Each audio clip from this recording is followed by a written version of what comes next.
Morning business breakfast షోకి స్వాగతం. Asian cues ప్రస్తుతం నెగిటివ్గా లేదా మిక్స్డ్గా కనిపిస్తున్నాయి. నికీ, హ్యాంగ్సింగ్ లాంటి ఇండిసెస్ నష్టాలు ట్రేడ్ అవుతుంటే షాంఘై ఇండెక్స్ మాత్రం పాజిటివ్గా ట్రేడ్ అవుతుంది. సో క్రూడ్ ప్రైసెస్ $57 మార్క్ను, బ్యారెల్ క్రూడ్ ప్రైస్ $57 మార్క్ను టచ్ చేసింది. సో ఇది ఏషియన్ ఈక్విటీస్కు స్వల్పంగా నెగిటివ్ పరిణామం. ఏషియన్ ఇండిసెస్ ఈ నేపథ్యంలో కొంత మిక్స్డ్గా ట్రేడ్ అవుతున్నాయి, నెగిటివ్ బయాస్తో ట్రేడ్ అవుతున్నాయని చెప్పుకోవచ్చు. SGX నిఫ్టీ కూడా ఓపెనింగ్ స్ట్రాంగ్గానే ఉన్నప్పటికీ ప్రస్తుతం ఫ్లాట్గా ట్రేడ్ అవుతుంది 8327 దగ్గర 9 పాయింట్ల లాభంతో. సో డొమెస్టిక్ క్యూస్ ఇవాళ డామినేట్ చేయబోతున్నాయి గ్లోబల్ క్యూస్ కంటే కూడా, ఎందుకంటే రిఫార్మ్స్ ప్రక్రియలో భాగంగా రిఫార్మ్స్ అనే ఒక జిగ్సా పజిల్, దీనిలో ఒక ముక్కను పేర్చుకుంటూ వెళ్తోంది మోడీ ప్రభుత్వం. సో నిన్న కూడా last late evening land acquisition ఆర్డినెన్స్ను కేంద్ర ప్రభుత్వం విడుదల చేసింది. సో పరిశ్రమలో హౌసింగ్, ఇన్ఫ్రాస్ట్రక్చర్ వంటి ప్రాజెక్ట్స్ భూసేకరణ కోసం భూమి కొనుగోలు ప్రక్రియను సులభతరం చేస్తూ ఈ ల్యాండ్ ఎక్విజిషన్ యాక్ట్ను ప్రవేశపెట్టారు. సో ఇందులో ఇంతకుముందు ఉన్న సోషల్ కన్సెన్సస్ ఇటువంటి కొన్ని క్లాజెస్ను పక్కన పెడుతూ ప్రత్యేకించి పీపీపీ ప్రాజెక్ట్స్, అందులోనే అఫోర్డబుల్ హౌసింగ్, ఇన్ఫ్రాస్ట్రక్చర్ లాంటి, రూరల్ ఇన్ఫ్రాస్ట్రక్చర్ లాంటి ప్రాజెక్ట్స్కి అయితే ఇటువంటి సోషల్ ఇంపాక్ట్ స్టడీ లాంటివి ఏవి అవసరం లేదు, నేరుగా భూమిని కొనుగోలు చేయొచ్చు అంటూ కోర్స్ కాంపెన్సేషన్ను అదే యథాతథంగా ఉంచారు. అర్బన్ ఏరియాస్లో అయితే 2 times మార్కెట్ వాల్యూ, అలాగే రూరల్ ఏరియాస్లో అయితే మార్కెట్ వాల్యూకి 4 రెట్లు కాంపెన్సేషన్ ఇవ్వాలన్న నిబంధన అలాగే ఉంచుతూ ల్యాండ్ ఎక్విజిషన్ యాక్ట్ను ప్రవేశపెట్టడం జరిగింది. ఇదంతా కూడా కొంత ఇవాళ రియల్ ఎస్టేట్ కావచ్చు, ఇన్ఫ్రాస్ట్రక్చర్, డిఫెన్స్ స్టాక్స్లో మనకు హైటెండ్ యాక్టివిటీ గమనించబోతున్నాం. L and T, container corporation, IRB infra, ఇటువంటి స్టాక్స్ అన్ని కూడా వాళ్ళు యాక్టివ్గా ట్రేడ్ కాబోతున్నాయి. అలాగే నిన్న మనం గమనించాం బ్యాంకింగ్ స్టాక్స్ వీక్గా క్లోజ్ అయ్యాయి. సో ఇప్పటిదాకా bank index, banking stocks out perform చేస్తూ వచ్చాయి. సో ఇతర హైబీటా స్టాక్స్తో కంపేర్ చేస్తే, సో ఇప్పటిదాకా అవుట్ పర్ఫామ్ చేసిన ఈ బ్యాంకింగ్ స్టాక్స్ ఇక్కడ నుంచి వెనుకంజ వేస్తాయి అన్న అనుమానాలకు నిన్నటి ట్రేడింగ్ ధోరణి కొంత తావిచ్చింది. సో నిన్న ఆర్బీఐ విడుదల చేసిన రిపోర్ట్లో కూడా కొంత బ్యాంక్స్ ఎన్పిఎస్ పరిస్థితికి సంబంధించి అనుమానాలను వ్యక్తం చేసింది. సో క్వాలిటీ ఆఫ్ అసెట్స్ మరికొంత క్షీణించే అవకాశం ఉంది అంటూ. సో ఇదంతా బ్యాంకులు రాబోయే రోజుల్లో కొద్దిగా గడ్డు పరిస్థితిని ఎదుర్కొంటాయా అన్న అనుమానాలకు తావిస్తుంది. ఈ నేపథ్యంలో బ్యాంక్ స్టాక్స్లో సెల్లింగ్ చూసాం నిన్న. సో మెటల్ ఆర్డినెన్స్ బహుశా ఇవాళ విడుదలయ్యే అవకాశం ఉంది, metal and mineral development ordinance. So ఈ ఆర్డినెన్స్ ఏ రకంగా వస్తుందన్నది కొంచెం వేచి చూడాలి. అలాగే ఎఫ్ఐ యాక్టివిటీ గమనిస్తే ఎఫ్ఐఎస్ నిన్న సెల్ చేశారు సుమారుగా 200 కోట్ల పైగా సెల్లింగ్ మనం గమనించాం. డొమెస్టిక్ ఇన్స్టిట్యూషనల్ ఇన్వెస్టర్స్ 360 కోట్ల వర్త్ స్టాక్స్ను క్యాష్ మార్కెట్స్లో బై చేయడం చూసాం. అయితే ఎఫ్ఐఎస్ ఇండెక్స్ ఆప్షన్స్, ఇండెక్స్ ఫీచర్స్లో మాత్రం బయింగ్ ఫిగర్ చూసాం. ఎస్పెషల్లీ ఇండెక్స్ ఫీచర్స్లో 548 crores వర్త్ ఇండెక్స్ ఫీచర్స్ కొన్నారు. అలాగే ఇండెక్స్ ఆప్షన్స్ మెయిన్లీ పుట్స్ కొన్నారు, 1253 crores వర్త్ పుట్స్ను కూడా ఎఫ్ఐఎస్ కొనటం చూసాం. వడ్డీ రేట్ల తగ్గింపు కోసం అరుణ్ జైట్లీ, ఆర్థిక మంత్రి అరుణ్ జైట్లీ ఆర్బీఐపై ఒత్తిడి పెంచుతూనే ఉన్నారు. నిన్న కూడా మేక్ ఇన్ ఇండియా నేషనల్ వర్క్షాప్లో జైట్లీ వడ్డీ రేట్ల తగ్గింపు కోసం ఆర్బీఐని అడగడం జరిగింది. మేబీ ఈ పరిణామాల నేపథ్యంలో ఆర్బీఐ క్రెడిట్ పాలసీ కంటే ముందుగానే వడ్డీ రేట్లు తగ్గిస్తుందన్న అనుమానాలు కూడా వ్యక్తం అవుతున్నాయి. ఇదే జరిగితే కొంత బ్యాంకింగ్ స్టాక్స్లో యాక్టివిటీకి కారణం కావచ్చు. సో స్థూలంగా మనకు ఈ ఉదయం కనిపిస్తున్న పరిణామాలు ఇవి. వీటన్నిటి ప్రభావం మార్కెట్స్ మీద ఏ విధంగా ఉంటుందో ఎనలిస్ట్ అడిగి తెలుసుకున్నాం. సో ఓపెనింగ్ ఫ్లాట్గా ఉండే అవకాశాలు కనిపిస్తున్నాయి. ఎటువంటి ట్రేడింగ్ ట్రెండ్ని మీరు ఊహిస్తున్నారు ఇవాళ? నిన్న మార్కెట్ చూస్తే కనుక కొంచెం మైనర్ వీక్నెస్ తోటి ఇండెసిసివ్గా, అంటే డేస్ హైస్ లోస్ మధ్యన కొంచెం మధ్యలో క్లోజ్ అయింది కాబట్టి మళ్ళీ కొంచెం further consolation, bulls and bears equal strength ఉంటూ కనిపిస్తుంది. ఇవాళ గ్లోబల్ క్లూస్ కొంచెం పాజిటివ్గా ఉంది కాబట్టి నిఫ్టీ ఇవాళ 8250 పైన కనుక కాసేపు ట్రేడ్ అవుతే కనుక ఇంట్రాడే ట్రేడర్స్ కొంచెం లాంగ్ పొజిషన్ తీసుకొని ఒక 30 పాయింట్స్ వరకు హోల్డ్ చేయొచ్చు. కానీ మనం లాస్ట్ 1 వీక్గా చూస్తుంటే కనుక 8300 దగ్గర ఒక కీలకమైన రెసిస్టెన్స్ ఉంది, ఆ లెవెల్ని దాటలేకపోతుంది. లోయర్ రేట్ నుంచి కొంచెం బౌన్స్ బ్యాక్ అయిందే కానీ ఒక హైయర్ లెవెల్లో ఫాలో అప్ బయింగ్ వచ్చి స్ట్రాంగ్ అప్వర్డ్ బ్రేక్అవుట్ అయితే టెక్నికల్గా రావట్లేదు. అంటే మార్కెట్ ఓవరాల్గా కొంచెం న్యూట్రల్గా ఉన్నట్టు కనిపిస్తుంది. కొంచెం ఓవరాల్గా పెద్ద స్ట్రాంగ్ బయింగ్ అని స్ట్రాంగ్ సెల్లింగ్ ప్రెషర్ కానీ మనకు కనిపించట్లేదు. ఈ కన్సాలిడేషన్లో కొన్ని సెలెక్టివ్ స్టాక్స్ మిడ్ క్యాప్, ముఖ్యంగా లాస్ట్ 1 month ఈ కరెక్షన్లో ఏదైతే పడ్డాయో అంతగతం బాగా ర్యాలీలో పార్టిసిపేట్ అయిన స్టాక్స్లో కొంచెం రెన్యూడ్ ఇంట్రెస్ట్ కనిపిస్తుంది. ముఖ్యంగా హేవెల్స్లో కానీ, బాటాలో కానీ, సిఎస్సిలో కానీ, భారత్ ఫోర్జ్, సో ఇలాంటి స్టాక్స్లో కొంచెం కాషియస్గా బయింగ్ అనేది తీసుకోవచ్చు. ఫ్యూచర్స్లో స్ట్రిక్ట్గా ఒక స్టాప్ లాస్ తోటి. కానీ బ్యాంక్ నిఫ్టీ ఒకసారి అబ్జర్వ్ చేస్తే కనుక డేస్ హైలో ఓపెన్ అయ్యి ఇంచుమించు డేస్ లో దగ్గర క్లోజ్ అయింది. 18,800 కీలకమైన మనం అనుకుంటున్న సపోర్ట్ మద్దతు పైన కరెక్ట్గా క్లోజ్ అయింది. ఇవాళ రేపు కొంచెం ఏమైనా స్ట్రాంగ్గా రికవర్ అయ్యి బౌన్స్ బ్యాక్ అయితే కనుక ఆ మద్దతు నిలబెట్టుకున్నట్టే, అప్పుడు పాజిటివ్గా వెళ్ళే అవకాశం ఉంది. కానీ 18,500 కనుక బ్రేక్ అయ్యి దాని కింద కనుక క్లోజ్ అవుతే మటుకు ఒక బ్యాంకింగ్ స్టాక్స్లోను బ్యాంకింగ్ ఇండెక్స్లోను ఒక ఫ్రెష్గా ఒక షార్ట్ టర్మ్ కరెక్షన్ వచ్చే అవకాశం ఉంది. సో కాబట్టి ట్రేడర్స్ ఈ కీలకమైన లెవెల్ నిలబడుతుందా లేదని కొంచెం అబ్జర్వ్ చేయాలి. అలాగే ఓవరాల్గా మన మార్కెట్ ఒక మేజర్ డైరెక్షన్ తీసుకునే అవకాశం ఉంది. ఎందుకంటే 10 days, 20 days, 50 days 3 moving averages ఒకేసారి ఇప్పుడు పరీక్షిస్తోంది. ఆ లెవెల్లో కొంచెం అటు ఇటుగా కొంచెం ట్రేడింగ్ అవుతుంది. సో నెక్స్ట్ 3 రోజులు కంటిన్యూ అయ్యే అవకాశం ఉంది. వీక్లీ క్లోజింగ్ అంటే శుక్రవారమే నెక్స్ట్ షార్ట్ టర్మ్కి కీలకం అవుతుంది. ఒకవేళ కనుక ఈ లెవెల్ పైన కనుక స్ట్రాంగ్గా బ్రేక్ అయిందంటే కనుక అప్పుడు మార్కెట్ ఒక ఫ్రెష్ అప్ ట్రెండ్ వచ్చే అవకాశం ఉంది. So on the whole long పొజిషన్సే స్ట్రిక్ట్గా 8,200 కింద స్టాప్ లాస్ పెట్టి హోల్డ్ చేయొచ్చు. షార్ట్ ఎవరైనా ఉంటే కనుక 8,300 పైన క్లోజింగ్ బేసిస్ మీద స్ట్రిక్ట్గా స్టాప్ లాస్ అనేది మెయింటైన్ చేయడం అనేది షార్ట్ టర్మ్లో future strategy. So mid and small క్యాప్స్లో నిన్న ఎక్కువ యాక్టివిటీ చూసాం మనం. సో ఎటువంటి మిడ్ క్యాప్ ఐడియాస్ ఇస్తారు వాళ్ళ ట్రేడింగ్ కోసం? అంటే మిడ్ క్యాప్ ఐడియాస్లో కొన్ని వాటిలో ఈరోజు బయింగ్ ఉండొచ్చు. At the same time large cap స్టాక్స్లో మాత్రం సెల్లింగ్ రావడానికి అవకాశం ఉంటుంది. వాటిలో హైయర్ లెవెల్లో సెల్ చేయమంటాను. బట్ సింగపూర్ నిఫ్టీ చూపించే విధంగా మన నిఫ్టీ అంతా హైలో అయితే ఓపెన్ కాకపోవచ్చు. మార్కెట్ హైయర్ లెవెల్లో కొంచెం రెసిస్టెన్స్ ఫేస్ చేయొచ్చు. కొంత బ్యాంకింగ్ నిఫ్టీ బ్యాంక్ స్టాక్స్లో కూడా కొంత వీక్గా ఉండే అవకాశం ఉంది. ఎక్సైడ్ ఇండస్ట్రీస్ మాత్రం రీసెంట్గా చూస్తే 168 నుంచి దగ్గరగా 180 రూపీస్ దాకా రావడం చూసాం. ఇక్కడ హ్యూజ్ రెసిస్టెన్స్ అనేది ఎక్సైడ్ ఇండస్ట్రీస్కి ఉంటుంది. కాబట్టి ఇంట్రాడే కోసం మాత్రమే ఈ లెవెల్లో కొంచెం సెల్ చేయొచ్చు. బట్ పొజిషనల్ ట్రేడర్స్ మాత్రం ఎక్సైడ్ ఇండస్ట్రీస్ని కొంచెం లాంగ్ పొజిషన్ తీసుకోవచ్చు. తర్వాత జైన్ ఇరిగేషన్ అనేది ఆ 70 రూపాయల పైన కానీ సస్టైన్ కాగలిగితే ఈరోజు ఇంట్రాడే కోసం అరౌండ్ 73-74 రూపీస్ దగ్గర దాకా పెరగడానికి అవకాశం ఉంటుంది. ఈ విధంగా మిడ్ క్యాప్లో కొన్ని యాక్టివ్గా ఉండొచ్చు. ఈవెన్ హ్యావెల్స్ కూడా కొంచెం నిన్న వాల్యూమ్స్ పరంగా F&Oలో కొంచెం బాగా జనరేట్ చూసాము. కాబట్టి 275 పైన కానీ సస్టైన్ అయితే 270 దగ్గర స్టాప్ లాస్ పెట్టుకొని హ్యావెల్స్లో కూడా లాంగ్ పొజిషన్ తీసుకోమంటాను. రూపీ విషయానికి వస్తే కంటిన్యూగా వీక్ అవుతుంది కాబట్టి డాలర్ కొంచెం పెరుగుతుంది కాబట్టి కొంచెం ఐటీ మిడ్ క్యాప్ స్టాక్స్లో కూడా లాంగ్ పొజిషన్స్ ఈరోజు కన్సిడర్ చేసుకోవచ్చు. బయోకాన్ కూడా ఒకటి, ఈవెన్ షార్ట్ టర్మ్ ట్రేడర్స్ కూడా లాంగ్ పొజిషన్ తీసుకోమంటాను. అయితే బ్యాంకింగ్ స్టాక్స్ నిన్నటి వీక్నెస్ అనేది ఈరోజు ఓపెనింగ్లో వీక్నెస్ ఉన్నా కూడా మళ్ళీ క్లోజింగ్కి మార్కెట్స్లో బ్యాంకింగ్ స్టాక్స్లో కొంచెం రికవరీ రావచ్చు. కాబట్టి మనం ఇంతకుముందు అనుకున్నట్టుగా మిడ్ క్యాప్ బ్యాంకింగ్ స్టాక్స్లోనే లాంగ్ పొజిషన్స్ కూడా యూకో బ్యాంక్లో కూడా పొజిషన్స్ అంటే పొజిషనల్ ట్రేడర్స్ మాత్రం బై చేయమని చెప్తాను. ఇంట్రాడే కాకుండా 80 రూపీస్ దగ్గర స్టాప్ లాస్ పెట్టుకొని అరౌండ్ 90-95 దాకా రావచ్చు. ఈ విధంగా స్టాక్ స్పెసిఫిక్ యాక్షన్ ఉంటుంది. At the same time large cap stocks మాత్రం హైయర్ లెవెల్లో లైక్ రిలయన్స్ ఒకటి ఈరోజు కొంత వీక్ కావచ్చు. దాన్ని హైయర్ లెవెల్లో సెల్ చేయమంటాను. ఓవరాల్గా నిఫ్టీకి అయితే క్లోజింగ్ ఫ్లాట్గా క్లోజ్ అయ్యే అవకాశం ఉంది. ఒక 10 పాయింట్ ప్లస్ ఆర్ మైనస్ ఫ్లాట్గా క్లోజ్ కావచ్చు. సో మ్యూచువల్ ఫండ్స్ 2014 ఇయర్ ఒక బెస్ట్ ఇయర్గా చెప్పుకోవచ్చు. వన్ ఆఫ్ ది బెస్ట్ ఇయర్స్గా చెప్పుకోవచ్చు. ఎందుకంటే 2014లో ఈక్విటీ స్కీమ్స్లో మెజారిటీ పాజిటివ్ రిటర్న్స్ ఇచ్చాయి, ప్రత్యేకించి small and mid cap funds. So category wise చూస్తే మిడ్ అండ్ స్మాల్ క్యాప్ ఫండ్స్లో సుందరం స్మైల్ ఫండ్ 105% రిటర్న్ ఇచ్చింది లాస్ట్ 1 yearలో. అలాగే SBI small and mid cap fund 102% return ఇచ్చింది. And large and mid cap ఫండ్స్లో చూస్తే Birla sun life special situation fund 60% return ఇచ్చింది. Kotak select focus fund 55% return ఇచ్చింది. ఈవెన్ లార్జ్ క్యాప్ ఫండ్స్ కూడా చక్కటి అట్రాక్టివ్ రిటర్న్స్ ఇచ్చాయి. ఎల్ఎన్టీ ఈక్విటీ ఫండ్ 49%, అలాగే HDFC top 200 45% return అవ్వడం చూసాం. So one of the best years for mutual funds అని చెప్పుకోవచ్చు. సో ఈ నేపథ్యంలో 2015 కూడా ఇలాగే ఉంటుంది అనుకుంటున్నారు. 2015లో కూడా ఇదే పెర్ఫార్మెన్స్ కొనసాగుతుంది. ఈక్విటీ స్కీమ్స్ అట్రాక్టివ్ రిటర్న్స్ ఇస్తాయి అనుకుంటున్నారు. 2014 స్టార్టింగ్లో ఈ రిటర్న్స్ వస్తుందని ఎవరు ఊహించలేదండి. So this 2014 is exceptional year. So if you look at history, so you have this year, ఇది ఒక 4-5 yearsకి ఒకసారి తప్పకుండా ఈ 20 years వస్తున్నాయి. So 2014 was exceptional for all investors. 2015 అనుకుందామా? Yes, I think we should look at good year also, but not same as 2014. ఎందుకంటే interest rates ఒకవేళ తగ్గిస్తే you have debt funds which will give you good returns. Equities you will have, I think large cap funds ఏవైతే ఉన్నాయో I think they will give good returns.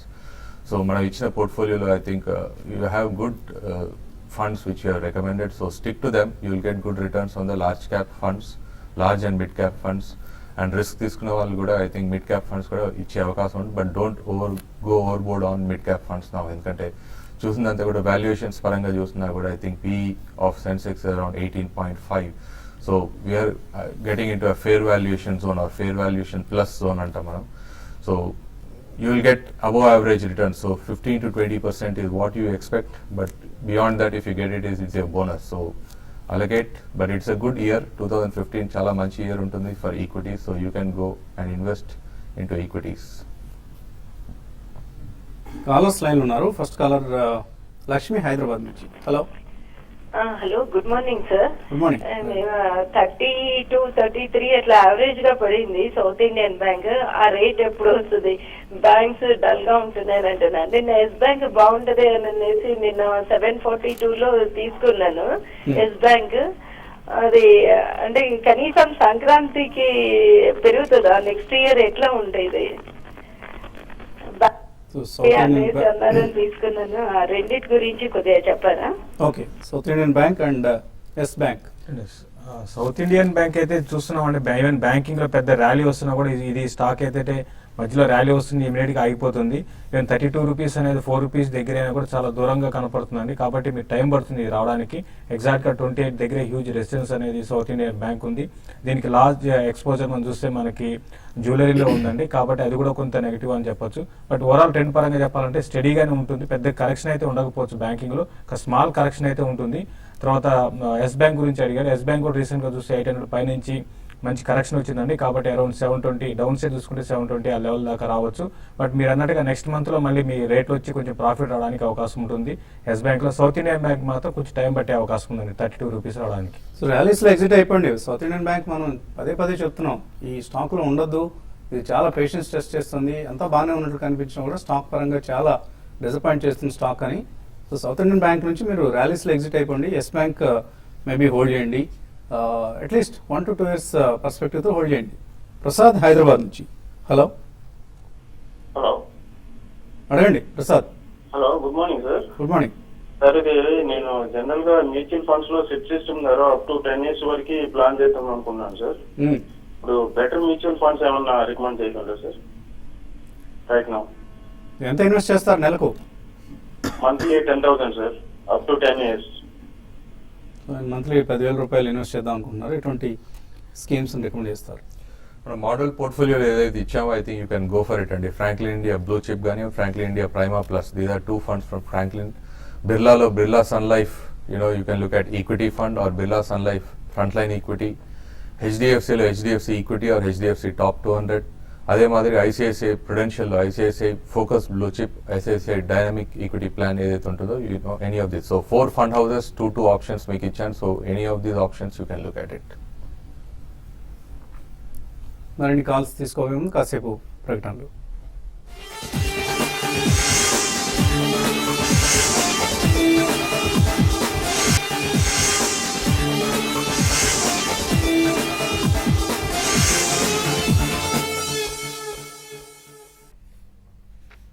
Business breakfast తిరిగి స్వాగతం. తర్వాత colour line ఉన్నారు. Sealer నుంచి Subrahmanyam. Hello నమస్తే sir. నమస్తే అండి. కాలింది రైలు కొనొచ్చా సార్? కాడింది రైల్ షార్ట్ టర్మ్ కోసం లాంగ్ టర్మ్ కోసం? ఒక 6 months sir. 6 months. So railway స్టాక్స్లో బాగా ర్యాలీ వచ్చిన తర్వాత అడుగుతున్నారు ఆయన. 6 months పెర్ఫార్మెన్స్ ఎలా ఉంటుంది?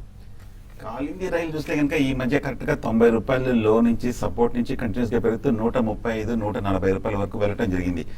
మనం ఇంత క్రితం చూస్తే కనుక ఈ ఏడాదిలో 140 దాటలేకపోతుంది. అక్కడ మేజర్ లాంగ్ టర్మ్ రెసిస్టెన్స్ కూడా ఏర్పడింది. ఇప్పుడు ప్రస్తుతం ఆ లెవెల్ని పరీక్షిస్తుంది. కరెక్ట్ గా హై రేట్ లో రెసిస్టెన్స్ దగ్గర ఉంది కాబట్టి సో రెసిస్టెన్స్ దగ్గర తీసుకోవడం మంచిది. ఒకటి బ్రేక్అవుట్ అయినా రావాలి, లేదంటే కనుక ఏదైనా కరెక్షన్ వచ్చి ఒక 110 ఆ లెవెల్ వస్తే కనుక బడ్జెట్ ముందు ఏమైనా కొంచెం ఎక్స్పెక్టేషన్స్ బై చేయొచ్చు. సో ప్రస్తుతానికి అయితే మటుకు నా ఉద్దేశం లోయర్ రేట్లో కొంటే కనుక 140 రూపాయల దగ్గర ఎగ్జిట్ అవ్వచ్చు, ప్రాఫిట్ బుక్ చేసి లోయర్ రేట్లో 110 లెవెల్లో బై చేయొచ్చు. తర్వాత కాలర్ లైన్ ఉన్నారు. హైదరాబాద్ నుంచి కుమార్. హలో నమస్కారం సార్. నమస్కారం అండి. నమస్తే అండి, అడగండి సార్. నా దగ్గర యూకో బ్యాంకు 89లో ఉన్నాయి సార్, టీసీబీ 60లో ఉన్నాయి సార్. అవి ఉంచుకోవచ్చా, అమ్మచ్చా, ఎట్లా మళ్ళీ ఇంకొన్ని తీసుకోవచ్చా? కొంచెం సుందరరాజు సార్ మీరు రికమెండ్ చేయండి సార్. యూకో బ్యాంక్ తీసుకున్నారని 89లో. ప్రస్తుతానికైతే హోల్డ్ చేయండి. కరెక్ట్ గా 90 రూపీస్ టు 75, 80 రూపీస్ మధ్యనే కొంచెం ట్రేడ్ అవుతుంది, కన్సాలిడేషన్ అవుతున్న స్టాక్ అనమాట. ఒకవేళ కనుక ర్యాలీ వస్తే కనుక ముఖ్యంగా బ్యాంకింగ్ ర్యాలీలు వచ్చిందని కనుక ఇప్పటివరకు మిడ్ క్యాప్ ఈ మధ్య పార్టిసిపేట్ చేయలేదు, అప్పుడు కొంచెం స్ట్రాంగ్గా పెర్ఫామ్ చేసే అవకాశమే కనిపిస్తుంది. ప్రస్తుతానికైతే హోల్డ్ చేయండి, కానీ 80 కింద కనుక 1 or 2 days క్లోజ్ అయింది మటుకు మీరు షార్ట్ టర్మ్ కరెక్షన్ ఎక్స్పెక్ట్ చేయొచ్చు. డీసీబీ కూడా మనం చూస్తున్నాము కంటిన్యూస్గా మన లోయర్ రేట్ల నుంచి 80 రూపాయల నుంచి పెరుగుతూ కరెక్ట్గా 125 రూపాయల వరకు వెళ్ళడం జరిగింది. లాస్ట్ 1 week కరెక్షన్లో కూడా డీసీబీ పెద్ద ఏమీ రియాక్షన్ రాలేదు, చాలా స్టడీగా ఉంది. ఒకవేళ కనుక లోయర్ రేట్లో తీసుకుంటే కనుక క్లోజర్ టు 125, 130 దగ్గర కొంచెం ఓవర్ బాట్కి వచ్చింది కాబట్టి అక్కడ ప్రాఫిట్ బుక్ చేసి ఒక చిన్న డిప్లో ఒక 110 లెవెల్లో మళ్ళీ బై చేయొచ్చు. రాజ్ కుమార్ హైదరాబాద్ నుంచి. హలో రాజ్ కుమార్, అడగండి. సార్ నమస్కారం సార్. నమస్తే అండి, అడగండి. సార్ మీరు టీవీలో స్క్రోలింగ్ లో ఇస్తారు చూడండి. అవునండి. అయితే అవి ఇంట్రాడే అంటారు. అవును, స్క్రోలింగ్ కాదు, పక్కన బాక్స్. మార్కెట్ ఓపెనింగ్ తోటి ఒక్కసారి రీచ్ అయిపోయి ఉంటాయి. ఆ టైంలో మేము 9 గంటల మార్కెట్ ఓపెనింగ్ లో మేము అవి కొనొచ్చా? ఓపెనింగ్ లోనే మీరు ఇచ్చిన లెవెల్స్ టచ్ చేస్తే ఏం చేయాలి అప్పుడు? అంటే ఒకటండి, మార్కెట్ కండిషన్ చూసుకొని ఇప్పుడు సపోజ్ మనం నిన్న అశోక్ లేలాండ్ ఇచ్చానండి, అయితే మార్కెట్ ఓపెనింగ్ కొంచెం ఫ్లాట్గా ఉన్నా కూడా అది స్ట్రాంగ్గానే ఉంది. దాని అబౌవ్ ఉంటే మాత్రం ఇంకా స్ట్రాంగ్ ఉంటే మార్కెట్తో కూడా మీరు చూసుకోవాలి. స్ట్రాంగ్ ఉంటే మీరు బై చేయొచ్చు. టార్గెట్స్ ఎప్పటికప్పుడు అంటే మేము ఇచ్చిన టార్గెట్ 100 రూపీస్లో ఇచ్చి 1 or 2 అనగానే ఇంకా అది ఇంకా పెరిగి అవకాశం 1 or 2 క్రాస్ అయిందంటే వాల్యూమ్స్ జరుగుతుంటే ఇంకా మీరు హోల్డ్ చేసుకోవచ్చు. At the same time stop loss కూడా పెట్టుకోమంటాను. ఒక్కోసారి ఏమవుతుందంటే మార్కెట్ అన్యూయంగా మార్పులు వస్తుంటాయి, అటువంటిప్పుడు మాత్రం మీరు అటువంటి స్టాక్స్ని అవాయిడ్ చేయమని చెప్తాను. కాబట్టి ఇంట్రాడేలో మీరు ఎక్స్పీరియన్స్ ఉంటేనే చేయండి, లేదంటే మాత్రం ఇటువంటి రికమెండేషన్స్ మాత్రం ఎప్పటికప్పుడు ఇంట్రాడేలు ఇస్తేనే అవి కరెక్ట్గా ఉంటాయండి. బిఫోర్ మార్కెట్ ఓపెనింగ్ మనం ఇస్తున్నాం కాబట్టి ఒక్కోసారి ఫెయిల్ కావచ్చండి. సో ఇదంతా ఇప్పుడు ఆయన చెప్పింది మీకు అర్థమైతే చేయండి. ఇక్కడ కన్ఫ్యూజ్ చేసే విధంగా ఉంటే మాత్రం అటువంటి ట్రేడ్స్ వదిలేయండి. ఇంట్రాడేకి మీరు ట్రేడ్ చేయనంత మాత్రం నష్టం లేదు. ఏదో ట్రేడింగ్ చేద్దామని అందులో దూరితే మాత్రం నష్టాలు వస్తాయండి. పవన్ కుమార్ కడప నుంచి. Hello good morning sir. Good morning, అడగండి. జేకే టైర్స్ ఈ రేట్లో తీసుకోవచ్చు సార్. జేకే టైర్స్ హోల్డ్ చేస్తారా కొంతకాలం? ఎంతకాలం? 1 year కోసం సార్. 1 year హోల్డ్ చేస్తారట జేకే టైర్స్. మనం చెప్పుకుంటూనే ఉన్నదండి, టైర్ సెక్టర్స్ అన్ని కూడా చాలా స్ట్రాంగ్గా పాజిటివ్గా ఉంది. సిఎట్, జేకే, అపోలో కూడా. సో ప్రస్తుతం 130 దగ్గర ఉన్న స్టాక్ చూస్తే కనుక స్వల్ప కరెక్షన్లోనే కనిపిస్తుంది. ఏమైనా చిన్న డిప్లో 120 లెవెల్ జస్ట్ 10 రూపీస్ డిప్లో మీరు బై చేయొచ్చు. హెచ్ఎన్ రావు వైజాగ్ నుంచి. హలో హలో అడగండి రావు గారు. సార్ రిలయన్స్ పవర్ 3,000 షేర్స్ ఉన్నాయి సార్ 85 లో. అదానీ పవర్ 3,000 షేర్స్ ఉన్నాయి సార్ 55 లో. అవి ఉన్న హోల్డింగ్ చేయాలా అమ్మాలా అని అడుగుతున్నాను సార్. పవర్ సెక్టర్ మీద ఆశలన్నీ పెట్టుకొని కూర్చున్నారు. ఎలా పెర్ఫార్మ్ చేస్తాయి ఈ 2 స్టాక్స్? ఈ 2 స్టాక్స్ కూడా చాలా వీక్ ఉన్న స్టాక్స్ అండి. ఇప్పుడు అదాని గ్రూప్లో అదాని పవర్ చాలా వీక్ ఉంది. ఇదే విధంగా ఏడిఐజీ గ్రూప్లో రిలయన్స్ పవర్ చాలా వీక్ ఉందండి. ఇప్పట్లో ఈ స్టాక్లో పెద్దగా పెరిగే అవకాశం లేదు. మీరు అబ్జర్వ్ చేయగలిగితే చిన్న కరెక్షన్ వచ్చినా కూడా 52 వీక్ లోకి వస్తున్నాయండి, కాబట్టి పెద్దగా పెరగవండి.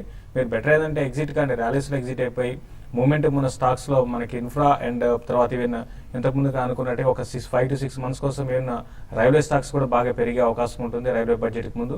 అటువంటి వాటిలో పొజిషన్ తీసుకోమని చెప్తానండి.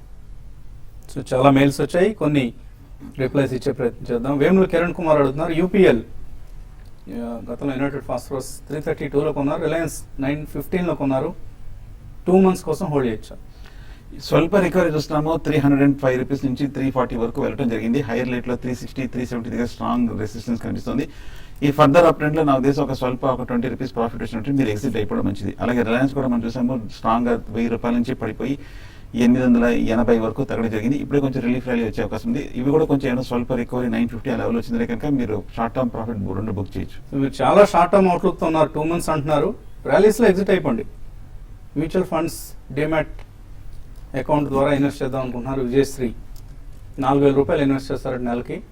2 fundsను రికమెండ్ చేయమంటున్నారు. ఎస్ఐపి ద్వారా చేయాలనుకుంటే ఇంతకుముందు end of the year only 1 year కోసం అడుగుతున్నారు. 1 year you should be looking at frankly India Prima plus ICICI లో dynamic plan అండి. So these are 2 funds which you can look at. అది డిమాట్ చేయించుకుంటే బాగుంటుంది, but otherwise demat is not required. You can get your statement and at the end of it you can dispose it. So demat account ఉంటే డిమాట్లో ద్వారా చేయమంటారు.